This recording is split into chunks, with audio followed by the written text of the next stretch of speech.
matters, and instead of relying on propellers bolted to the nose of small aircraft, and this was the light aircraft moment, now we go to turbojet flight, and the first of them is the Yak-130 from Russia. Et le premier des jets de l'après-midi, c'est le Yak-130 qui nous vient du bureau d'études de la firme Yakovlev, construit par Irkut Corporation en Russie. Voici donc le Yak-130. The aircraft has been designed by and developed by the Yakovlev Design Bureau in Russia and is built by the Irkut Corporation.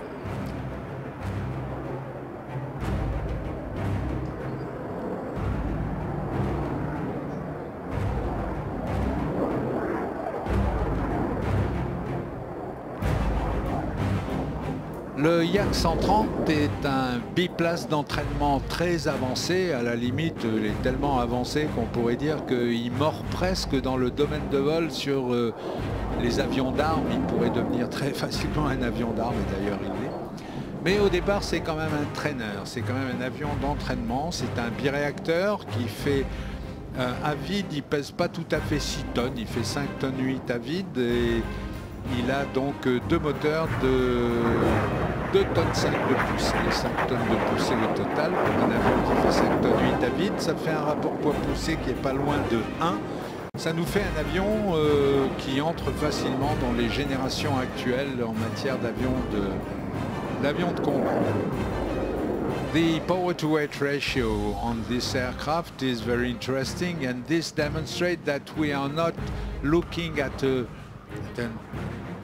old type of trainer, but instead a contemporary type of trainer, because the two engines on the Yak-30 have a combined thrust of nearly 5 tons, and the aircraft weigh in empty slightly above 5 tons. We're on the same bracket as we're not exactly on the 1-to-1 power-to-weight ratio, but we're close to it, and this in itself is a characteristic of modern combat aircraft.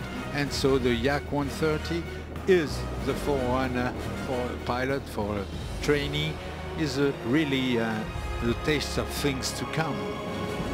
Le Yak-130, donc, grâce en particulier à ce rapport poids-poussée, mais également à ses commandes de vol et au fait que d'ailleurs ces commandes de vol peuvent être adaptées pour faire en sorte que l'avion évoque dans son comportement un avion, tel ou tel type d'avion contemporain, eh bien, fait de cet avion, ça fait de lui finalement le trainer peut-être le plus avancé disponible actuellement au monde.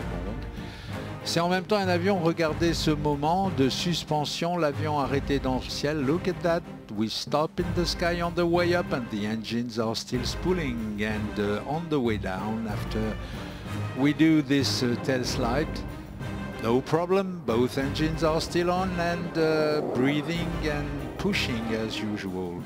Après cette cloche, on voit que les moteurs restent alimentés, continuent de pousser, que ça n'a pas posé de problème de se retrouver en marche arrière pendant quelques instants, et donc tout ça nous démontre qu'on a affaire à un avion qui est sans discussion possible l'avion d'entraînement avancé actuel le plus moderne.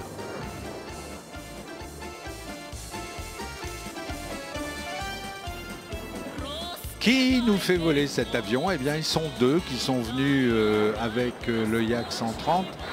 Ils sont à tour de rôle, un coup l'un, un coup l'autre. Il y a Vassili Sevastianov et Andrei Voropaev,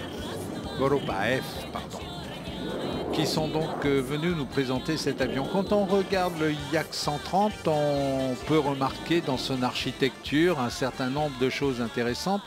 D'abord, une aile de vaste dimension, c'est une aile avec une assez grande surface, mais aussi, on le voit bien de profil, aussi une gouverne verticale, une dérive verticale de très grande dimension également, ce qui fait que l'avion a non seulement une stabilité de route, une stabilité enlacée importante, mais en plus de ça, que le pilote a une autorité enlacée.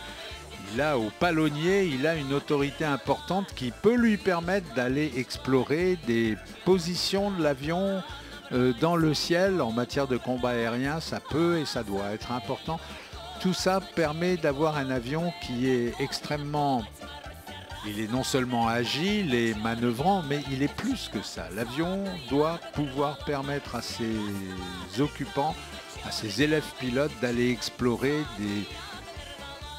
ces espèces de domaines de vol un peu extraordinaires qu'on verra tout à l'heure d'ailleurs d'une manière très graphique, qu'on verra exprimer parce qu'un beau chez moi vaut mieux qu'un long discours fabuleusement exprimé par le Sukhoi 35. The Yak 130, because of its wing design, but also because it has a very huge un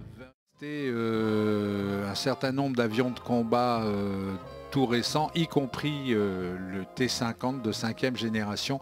Et c'est Sergueï qui est en charge donc de la présentation extraordinaire que vous allez voir maintenant. Now